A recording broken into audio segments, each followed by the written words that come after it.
Llegó la hora de conocer las informaciones más destacadas del continente americano. Acompáñennos a recorrer y analizar lo que nos une, nos preocupa y nos enorgullece como hispanoamericanos. Bienvenidos a Américas Noticia con Vladimir Kissinger. Muy buenos días, feliz tarde y mejor noche para todas aquellas personas que nos están acompañando a partir de este preciso instante a través de Américas Noticias en una nueva edición, en una nueva oportunidad para reencontrarnos con un tema común que ustedes ya lo conocen, por supuesto, que no es otro que el analizar lo que ocurre y lo que acontece en nuestro continente americano. Yo soy Vladimir Kissinger, en nombre de todo mi equipo, el equipo técnico, directivo, logístico y periodístico de todos nuestros medios de comunicación, así como también de Kissinger Media Group. Les quiero dar la más cordial bienvenida y desde ya les invito a los que me están viendo a través de YouTube, a los que me acompañan a través del Facebook Live y a aquellos que me están escuchando a través de todas nuestras emisoras, a que compartan con nosotros su opinión sobre un tema muy interesante que vamos a estar tocando el día de hoy. A ver, hoy es un día muy especial para nosotros porque tenemos dos puntos a destacar.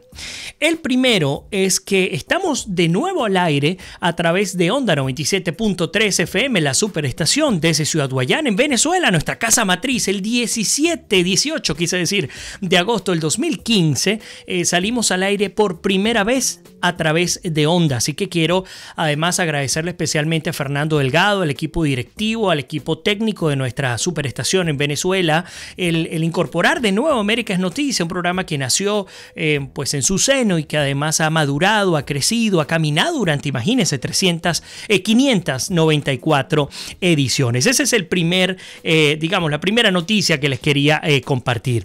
La segunda, ustedes saben que yo tengo muchísimo tiempo, tal vez él no lo sabe, pero se lo voy a comentar ahora que estamos en vivo, muchísimo tiempo hablando de un gran amigo cubano, una persona a quien aprecio entrañablemente, una de las personas, y no lo he dicho de muchos de nuestros entrevistados, así que sé que los que me siguen saben que estoy diciendo la verdad, una de las personas más inteligentes que he conocido hasta el momento, lúcido y además una persona con quien podríamos pasar semanas haciendo programas, haciendo ediciones y hablando de tantas cosas. Y se trata de Raúl Rodríguez, cristiano cubano, camagüeyano y cirujano. Además, una presentación especial siendo, como les comento, un gran amigo y además una persona con quien vamos a tener la oportunidad el día de hoy de compartir un tema particularmente importante.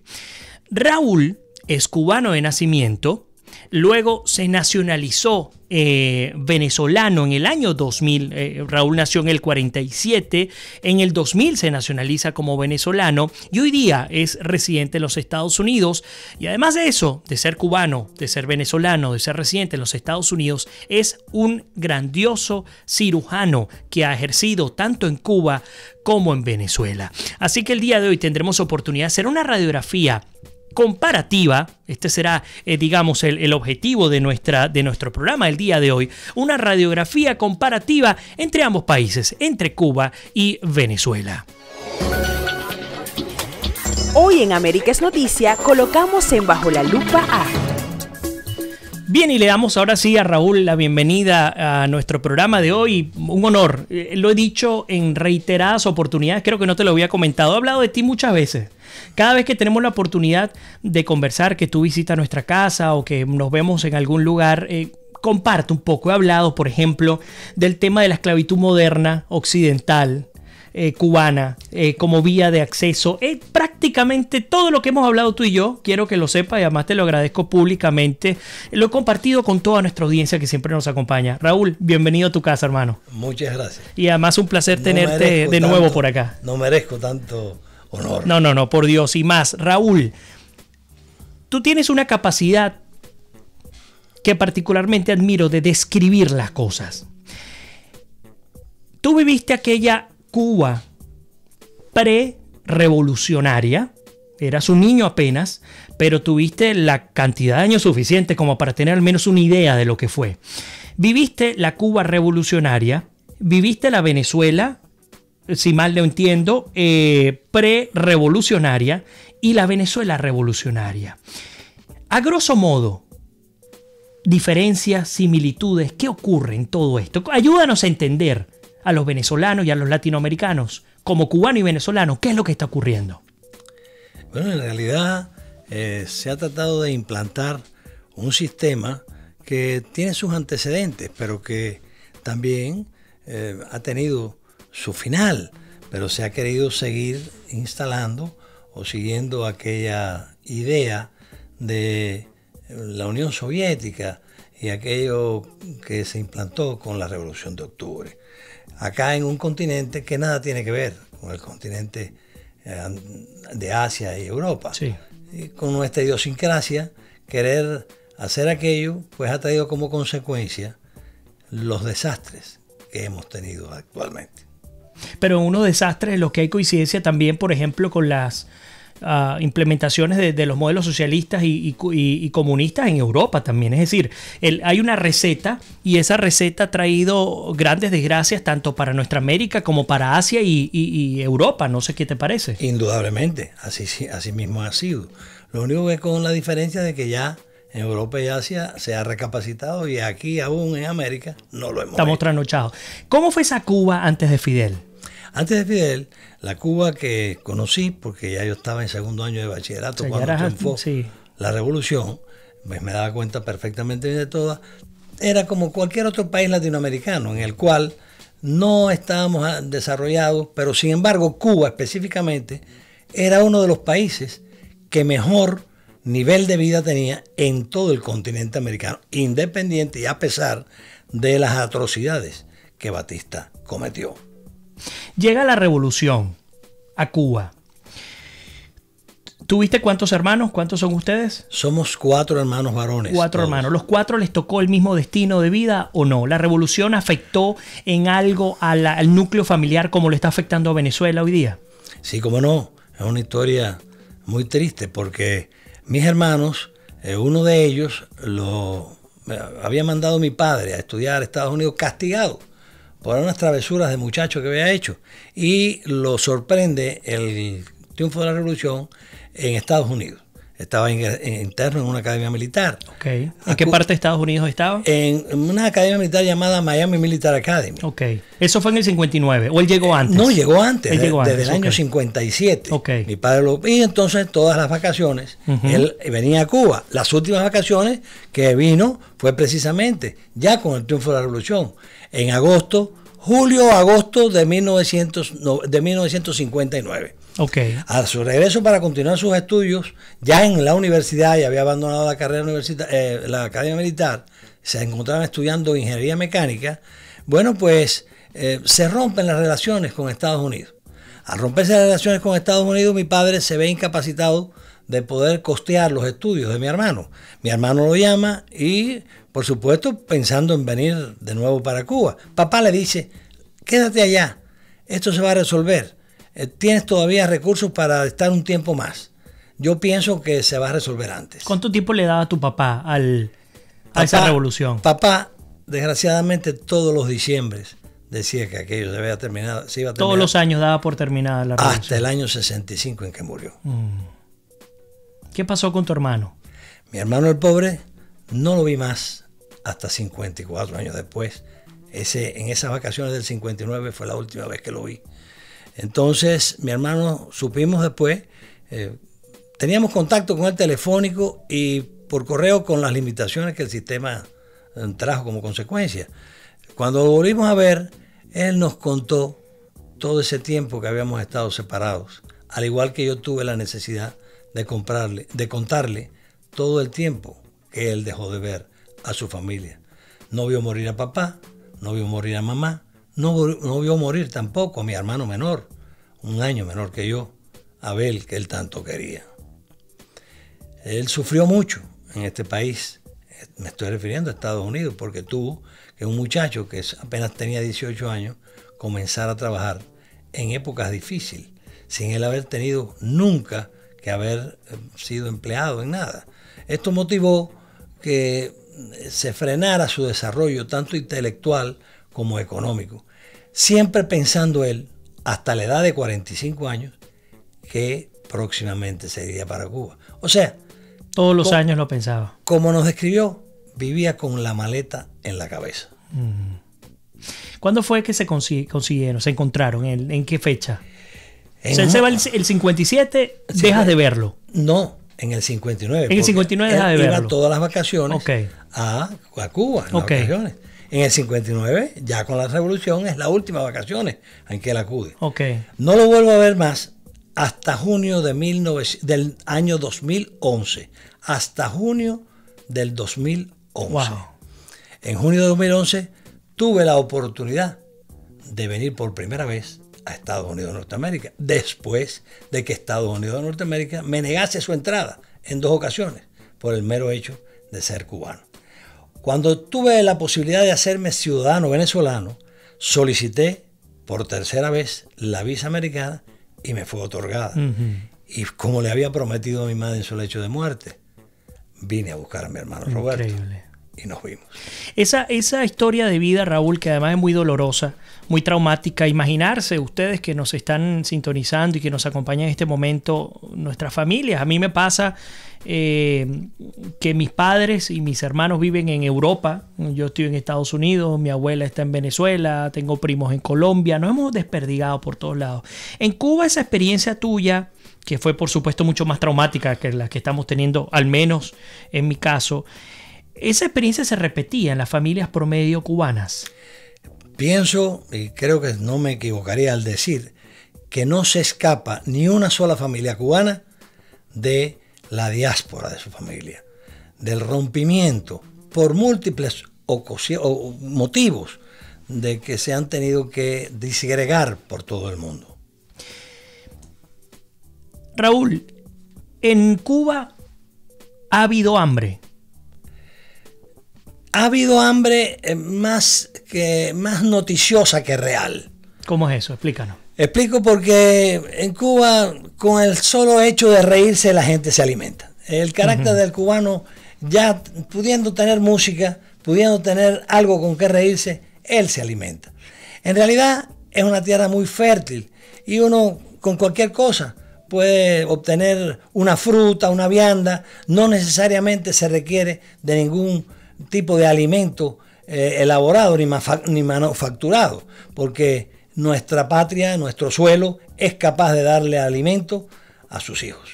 Tú cuando llega la Revolución Cubana, estoy tratando de establecer el aspecto humano, ¿no?, detrás de todo lo que hay en términos de la Revolución. Eras un adolescente. Particularmente cuando Chávez llega al poder en el 99, cautiva más del 63% de la población, si mal no recuerdo, de aquellos que votaron a favor de Chávez, y había cautivado a tanto las mujeres como los jóvenes. En general había cautivado a mucha gente. ¿A ti la Revolución Cubana te llegó a cautivar en algún momento? En realidad a mí no me podía cautivar la Revolución Cubana. No pudo cautivarme por mi origen. Mi origen, que no fui yo quien lo determinó, sino la historia. Recuérdense que me defino como cristiano. Y a mí Dios me hizo nacer en una cuna que no podía tolerar las cosas que le había ocurrido a mi familia. Que de paso está decir que a nadie le robaron sus cosas. Mi padre era un profesional que luchó durante 20 años siendo dentista. Y hizo su capital honestamente y a su vez también heredó de sus padres propiedades que le permitieron que viviésemos holgadamente. Cosa que nos fue trunchada desde la primera ley que dictaminó la Revolución Cubana. En términos prácticos, ¿qué significaron esas leyes? ¿Cuáles fueron las consecuencias? La primera ley que se dictó fue la primera ley de reforma agraria. Y ya con la primera ley de reforma agraria, mis padres fueron afectados. ¿Fueron expropiados o algo? Expropiados. Expropiados. Con no solo las tierras, sino con todo lo que dentro de ellas estaba. Eran unos grandes rebaños ganaderos que en realidad no se volvieron a recuperar más. Hoy día, tú has vuelto a Cuba, ¿cierto? Sí, cómo no. ¿Has pisado esa tierra que le robaron a tus padres, que te robaron a ti? Sí, he tenido la dicha. ¿Y cómo están esas tierras? ¿Cómo las dejó tu padre? Puedo decirles que mi papá se jactaba de decir que él le podía pagar lo que le pidiesen si encontraban una mata de marabú.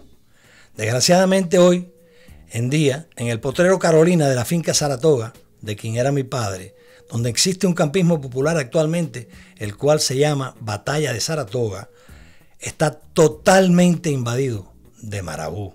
Ya no existen los rebaños de ganado. Marabú es que es Marabú es una mata que se introdujo a Cuba como ornamental, traída del viejo continente. Y sin embargo, es una mata que no destruía que en realidad para lo único que sirve, y que actualmente incluso se hace, para hacer carbón. Incluso carbón que se exporta hoy en día a Estados Unidos. Imagínate, increíble. A ver, hablamos del tema de la expropiación, hablamos del tema del aspecto familiar. Entras luego a estudiar para ser cirujano en Camagüey, si mal no entiendo. Comencé en La Habana. En La Habana comenzaste y terminaste en Camagüey. Ejerces allá. ¿Cómo logras salir de Cuba? Porque las grandes interrogantes que hay sobre Venezuela, o mejor dicho, desde Venezuela, para aquellos que vivían en Cuba, era que aquellos que eran médicos o algo así, eran formados en este tipo de profesiones, no tenían la oportunidad de salir legalmente de Cuba. ¿Es así o me equivoco? Así fue. Siempre tuve la idea de poder salir, pero nunca se concretó. Constituí una familia, tuve mis hijas, y cuando se produce el fenómeno de la Embajada del Perú en Cuba y posteriormente el Mariel, el gobierno, en palabras del difunto comandante en jefe, pues se manifestó que se le iba a permitir a todo el que quisiera salir del país salir. En esos momentos, pues... ¿Qué año fue ese? Disculpa. Año 1980. Okay. Embajada de Perú en abril. Entonces, bueno, pues vimos que efectivamente parecía que aquello iba a ser cierto, y solicité mi salida en forma legal del país a través de un país hermano del cual hoy en día también soy ciudadano, Venezuela, por cuanto mi suegra vivía en Venezuela y nos facilitó el poder de la obtención de una visa. De ese modo pude solicitar mi salida del país sabiendo que a mí se me iba a negar. Pero sin embargo, mi esposa y mi hija mayor de 9 años para ese entonces y la menor de 5 años para ese entonces partieron hacia Venezuela en el año 1990. Perdón, en octubre del año 1980. No pude salir del país hasta el 1992. 11 años y 9 meses separado de mi mujer y mis hijas, con la advertencia previa cuando solicité salir del país, que por eso lo hice. Me habían expresado que a los 2 años de haber salido del país mis hijas y mi esposa, yo, cumpliendo una cosa que me llamaban castigo, pues iba a poder ser liberado. Esos 2 años se prolongaron, digo una vez más, 11 años y 9 meses. Sales de Cuba, llegas a Venezuela. ¿Qué querías? ¿Qué esperabas conseguir en Venezuela? ¿Qué soñabas al salir de Cuba por primera vez a vivir como inmigrante? En realidad lo primero que añoraba era reunirme con mi esposa y mis hijas, ¿entiendes? Y poder sentirme hasta cierto punto libre, sobre todo para poder manifestar mi filosofía de pensamiento. Porque ese es un aspecto que no me lo has preguntado, pero que considero que para mí y para mi vida ha sido fundamental. Las cosas que me motivaron a mí en todo momento a no aceptar el país y el gobierno que se instaló en el año 1959 no fueron precisamente las cosas económicas. Para mí es mucho más importante las cosas espirituales.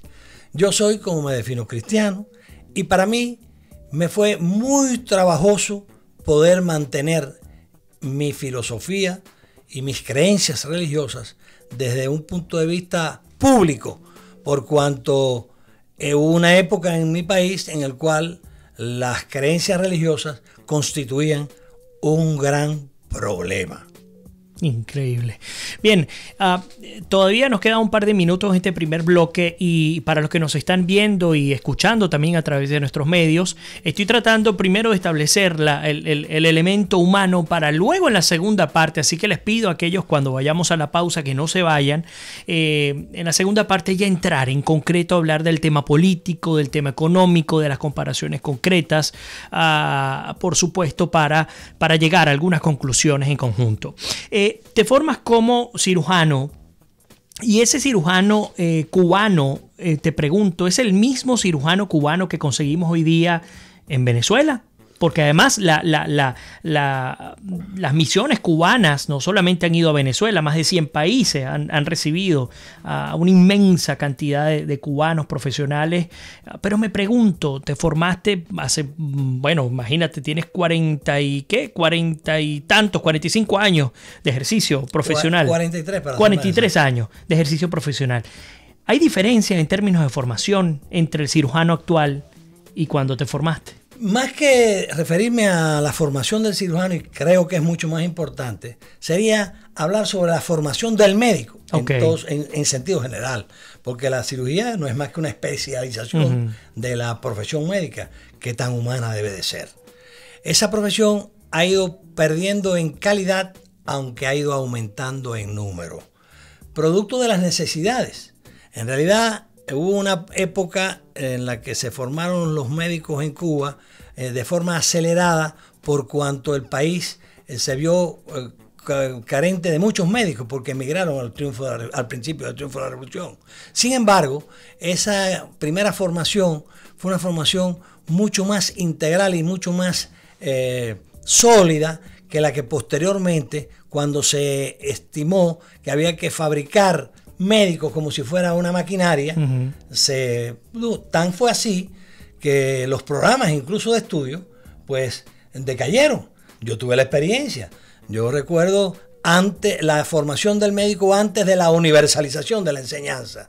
La diferencia es muy grande a posteriormente la universalización de la enseñanza, en la que surgió la idea del médico de las 120 familias. Que eso quiero que me lo expliques en el próximo bloque de programa, porque nos toca ya hacer la primera pausa. Ya les he dicho, estamos en este programa especial número 594, entrevistando a Raúl Rodríguez, cubano, venezolano, bueno, además residente de los Estados Unidos, pero tal como se ha descrito al inicio, cristiano, cubano, camagüeyano y cirujano. Así que ustedes, gracias por estar allí con nosotros. No se vayan, que en solo minutos regresamos de nuevo con Américas Noticias, nuestra edición número 594. Desde Alaska hasta la Patagonia, entérate de todo lo que pasa en nuestra América. Bien, y le damos la bienvenida a la segunda parte del programa, segunda parte en la cual tenemos la oportunidad de compartir con muchísima gente querida que nos acompaña en distintas partes de nuestro mundo, comenzando con Radio Cumbre 101.9 FM desde el estado Barinas en Venezuela, también a través de Onda 97.3 FM, la superestación, desde Ciudad Guayana, también allá en mi tierra querida, calurosa del estado Bolívar, también en Venezuela. En los Estados Unidos vamos al aire a través de Fusión 90.7 FM desde Houston, Texas, y también a través de nuestro canal de televisión digital CNC Florida Central. Y en el viejo continente también nos acompaña nuestra gente queridísima de Ideal Radio FM desde Málaga, España. Hoy en Américas Noticia colocamos en Bajo la Lupa a...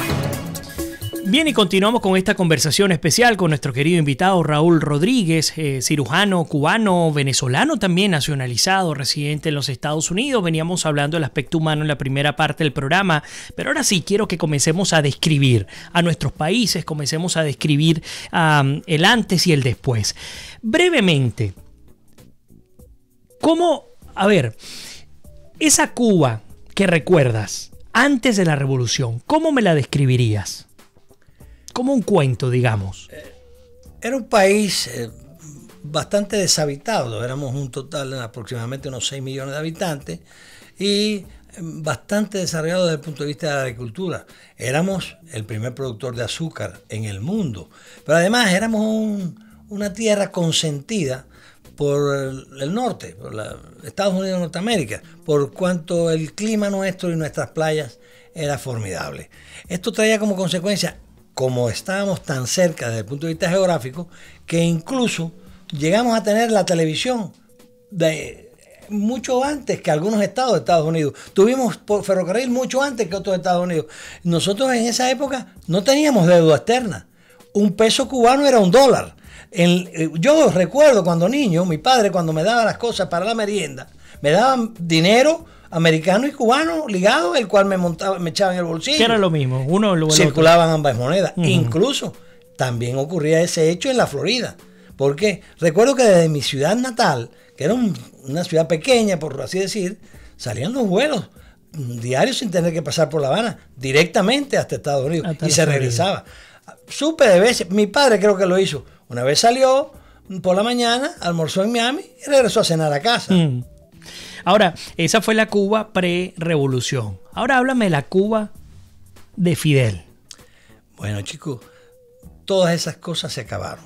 Surgieron, sin embargo, cosas muy interesantes y dignas de admirar y de copiar, como lo fue un sistema de salud que al comienzo de la revolución y ya hasta bastante entrada a la década del 80 fue algo digno de admirar, por cuanto era una atención de salud gratuita para toda la población y de primer nivel.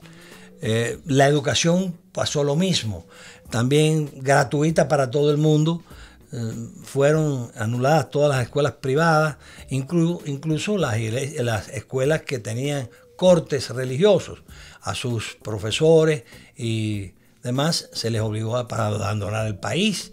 Y entonces toda la educación comenzó a ser impartida por el Estado, con personal que hacía el programa educativo de acuerdo al nivel en que se estudiase, de acuerdo a la revolución de la enseñanza o la reforma de la educación, que fue como se llamó en realidad lo que provocó esto que les acabo de narrar. Esto trajo como consecuencia que, bueno, quienes habíamos comenzado otro tipo de sistema educativo, nos chocara la forma en que nos formamos. Nos fue muy difícil, muy difícil poder hacer todo lo que queríamos desde el punto de vista educativo, porque te evaluaban para que tú pudieses o no desarrollar lo que tú querías. Yo, gracias a Dios, tuve la suerte de estar en un momento histórico en el cual, como se necesitaba, tuve la oportunidad de estudiar lo que yo sí siempre había soñado, cosa que no le pasó así a mucha gente. Porque no podías escoger. No, tenían oportunidad de escoger a aquellos que estaban ligados al régimen a través, por ejemplo, la Juventud Comunista. Aquellas personas que no lo fueran, pues pasaban un escalafón, siempre tenían derecho a estudiar, pero no necesariamente lo que querían. Desearan. Me hablaste hasta el 80. Ajá. Y del 80 en adelante, la Cuba. Bueno, del 80 en adelante, en el 80 fui castigado. Fui castigado después de estar ejerciendo la profesión de cirujano ya y ser profesor de cirugía. Y me mandaron a una ciudad muy bella, a la que amo mucho y que guardo unos grandes recuerdos, Nuevitas. Allí se me bajó a la categoría de médico general. Eso comportaba que no ejerciese más la cirugía y además que se me bajase el sueldo. Pero ocurrió que en vez de hacerme eso, que fue lo que hicieron con el resto de los cubanos médicos que presentamos nuestra salida del país de forma oficial, a mí se me solicitó que continuara ejerciendo la cirugía con un nombramiento incorrecto. Y bueno, como yo lo que quería era ayudar al prójimo, pues comencé a hacer la cirugía de esa manera.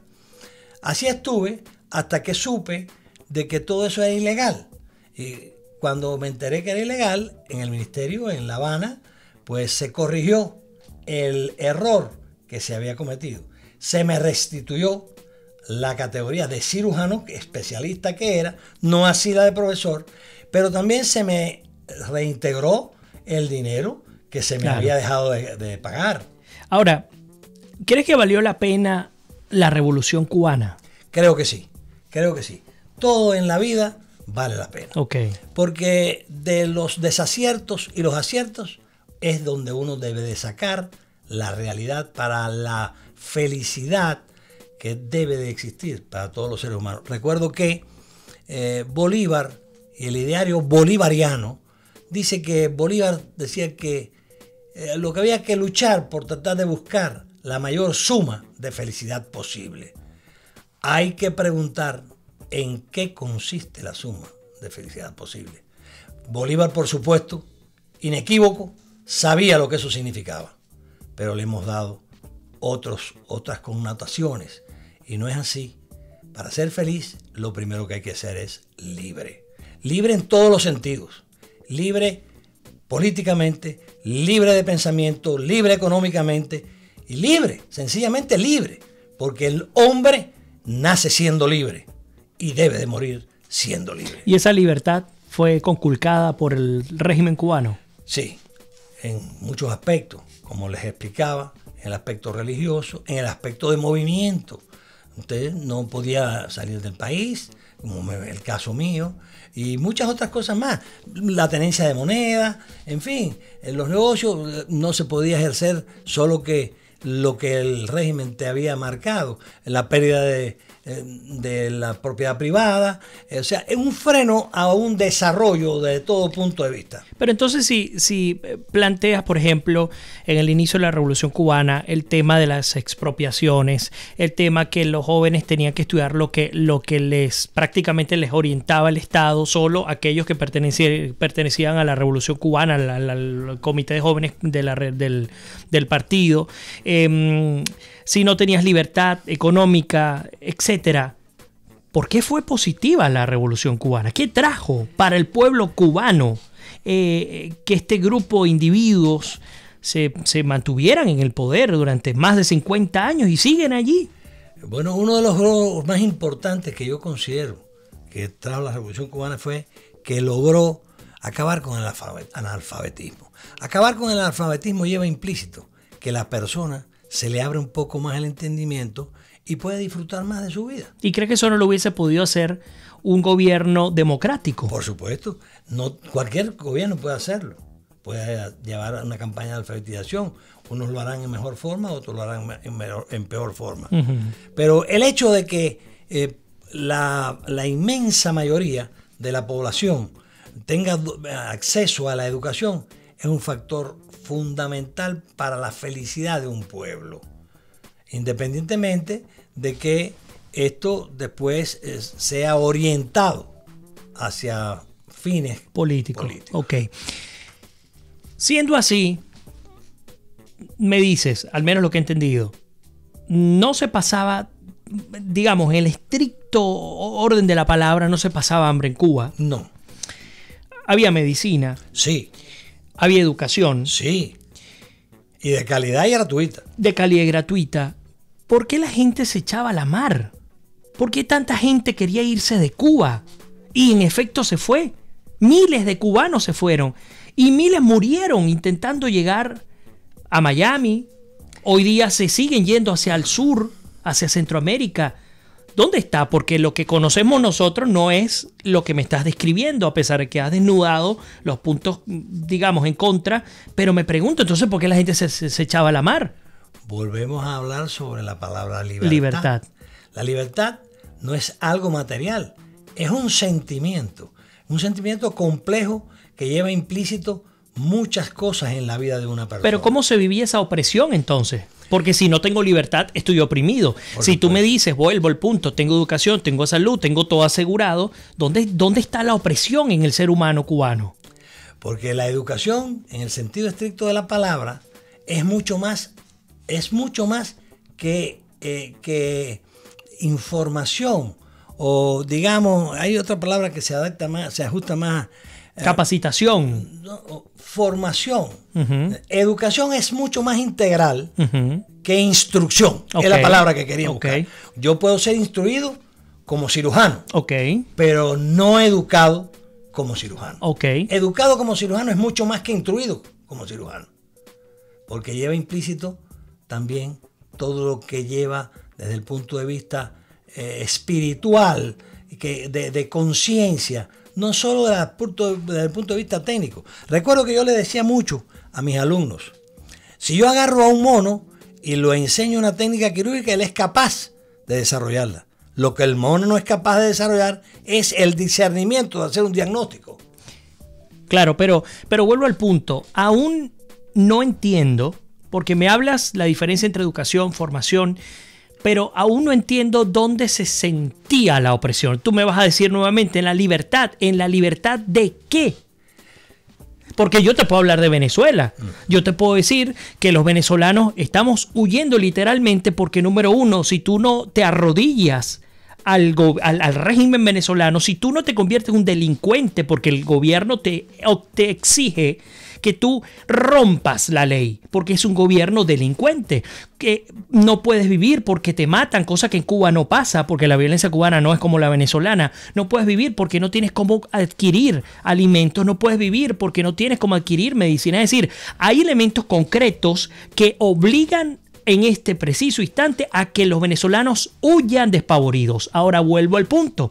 ¿Qué hace o qué hizo, sobre todo en una época tan particularmente importante como la que arrancan los balseros cubanos, la operación Peter Pan, está el tema de los balseros cubanos? ¿Qué hizo que la gente se motivara? La libertad. ¿Dónde se sentía la opresión? Quiero saber, quiero entender lo que sentía un cubano antes de montarse una balsa para irse. Bueno, pues ese cubano se sentía que no podía decir ni hablar lo que él deseaba o pensaba. Ese cubano no podía ejercer lo que él hubiese querido. Ese cubano no podía agarrar el camino que él quisiese. Ese cubano no podía ir a vivir a donde él quisiera. Ese cubano todo dependía de un sistema. Absolutamente todo. Absolutamente todo. Ni siquiera sus cosas más íntimas podía expresarlas con libertad. ¿Por qué? Porque se corría el riesgo desde ir preso hasta que le fueran negado una serie de prebendas o derechos que se supone todo individuo tiene acceso. Por ejemplo, esa misma educación que yo he aplaudido tanto, también tenía sus porqué. Si tú cometías errores a los cuales me he referido, la educación tuya no iba a ser la que tú querías. Iba a ser cooptada. Pero no solo eso, la obtención de productos, la obtención de viajes, de cuanta prebenda había. ¿Te las quitaban? Sí, en Cuba hubo épocas en las que se pudo viajar al extranjero. Pero ¿quiénes pudieron viajar al extranjero? No hablando de las misiones internacionalistas, no. El partido. Hubo en la década del 80, hubo una emigración hacia los países de la Unión Soviética. Pues por mérito, supuestamente por mérito, porque tú podías tener muchos méritos y sin embargo no podías ni siquiera solicitar un viaje a Checoslovaquia. Sí. A Checoslovaquia. Que por cierto aquí los rusos que conozco aquí en Estados Unidos, cuando conocen mi nombre, preguntan si soy cubano. Sí. Hermano, me dicen. Sí, camarada. Me dicen, no, y sobre todo por el nombre. Ajá. Ahora, pero fíjate que nos quedan solo 5 minutos y no hemos hablado de Venezuela. Describiste la Cuba antes de Fidel. Acabas de, por fin, porque te estaba llevando a ver cómo llegamos a sentir eso. Lo sentí. Sí. Es decir, oye, es que sí, puedes tener educación, puedes tener salud, pero ya va. Estás preso, estás en una situación de cautiverio interno increíble. Porque para ser más exacto, todos esos grandes beneficios están condicionados. Correcto. Siempre están condicionados. Es todo un chantaje. Entonces, al estar condicionado, tú no eres libre. Ahora, tú ves todo lo que viviste, porque nos quedan pocos minutos, todo lo que viviste en esa Cuba, ¿ves elementos de esos aplicados en Venezuela? ¿Cómo no? Es copia fiel del original. De más está decirte que siempre he sido del criterio de que las cosas que en Venezuela se han hecho porque se dirigieron desde Cuba. Desde Cuba. O sea, no es que se haya dirigido el hecho material, pero sí se dirigió o se les daba orientación o se le describía el camino o el rumbo que se debía seguir. Baste solo pensar y recordar que una vez que sale Chávez del presidio, es convidado a La Habana y es recibido como un jefe, con honores de jefe de Estado. Sin ser presidente aún de Venezuela. No, habiendo sido un individuo que, si vamos a hablar justamente, había dado un golpe de Estado. Correcto. Como de verdad es un golpe de Estado. Correcto. Hoy en día, la palabra golpe de Estado se ha utilizado tanto. Se ha prostituido la palabra. Se ha prostituido. Es un relajo. Cualquier cosa es un golpe de Estado. Y por definición, un golpe de Estado es la lucha armada contra un régimen para derrocarlo. Correcto. Lo demás son inventos para justificar unas cuantas cosas. Carnet de la Patria, ¿te suena cubano o no? Sí, cómo no. Se parece mucho al carnet de los CDR. Carnet de los CRR. De los CDR. Okay. Comité de Defensa de la Revolución. Ok. ¿Bolsas CLAP, ese tipo de elementos también existían en Cuba? No. Otra cosa mucho mejor que en Venezuela. Eso estuvo muy bien organizado. Por eso es que Cuba no se pasó hambre.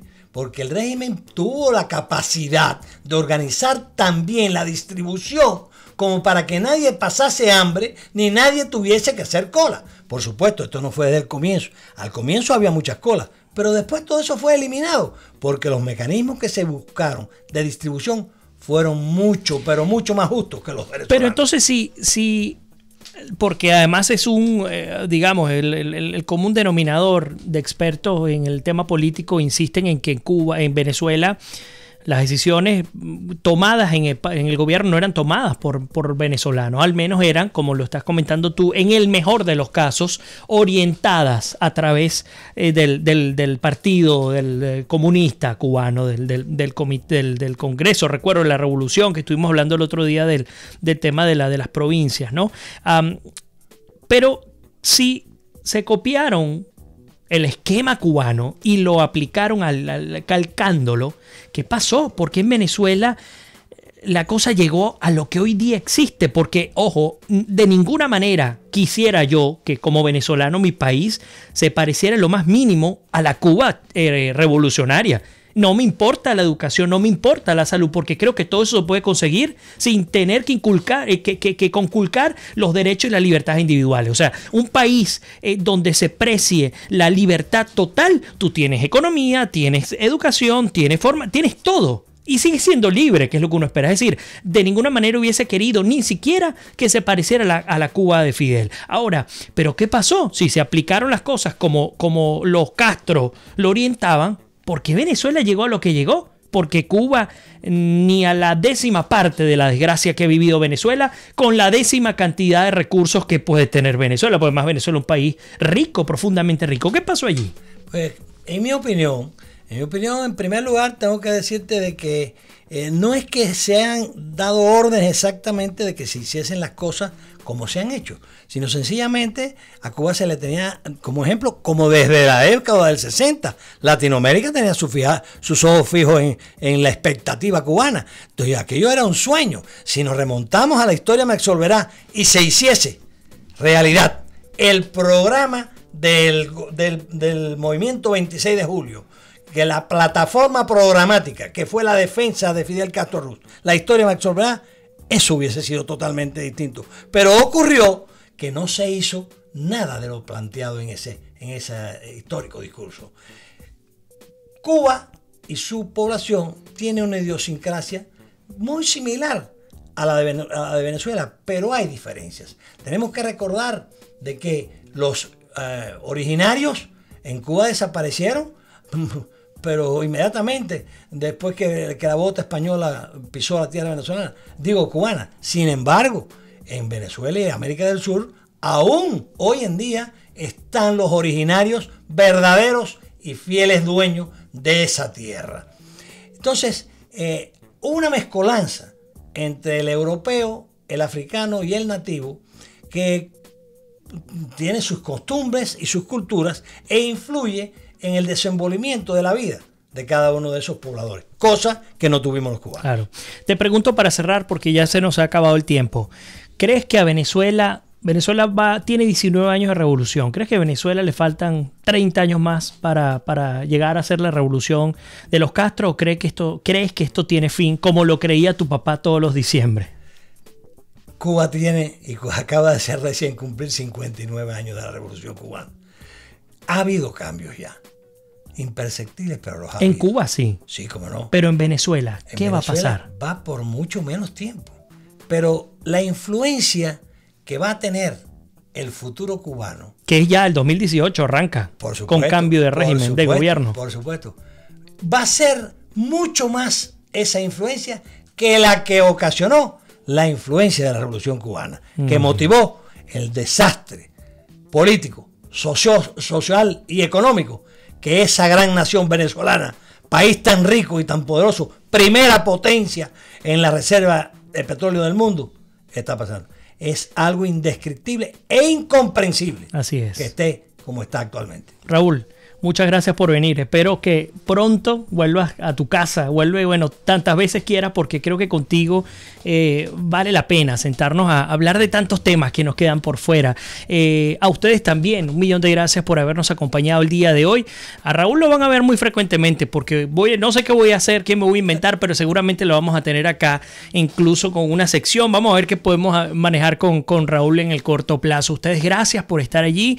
Gracias por acompañarnos en esta edición número 594 y les espero como siempre mañana, como de costumbre, en los distintos horarios en nuestros medios de comunicación. Y como siempre les digo, que Dios me los bendiga, se les quiere, se me cuidan y nos despedimos. Será hasta mañana.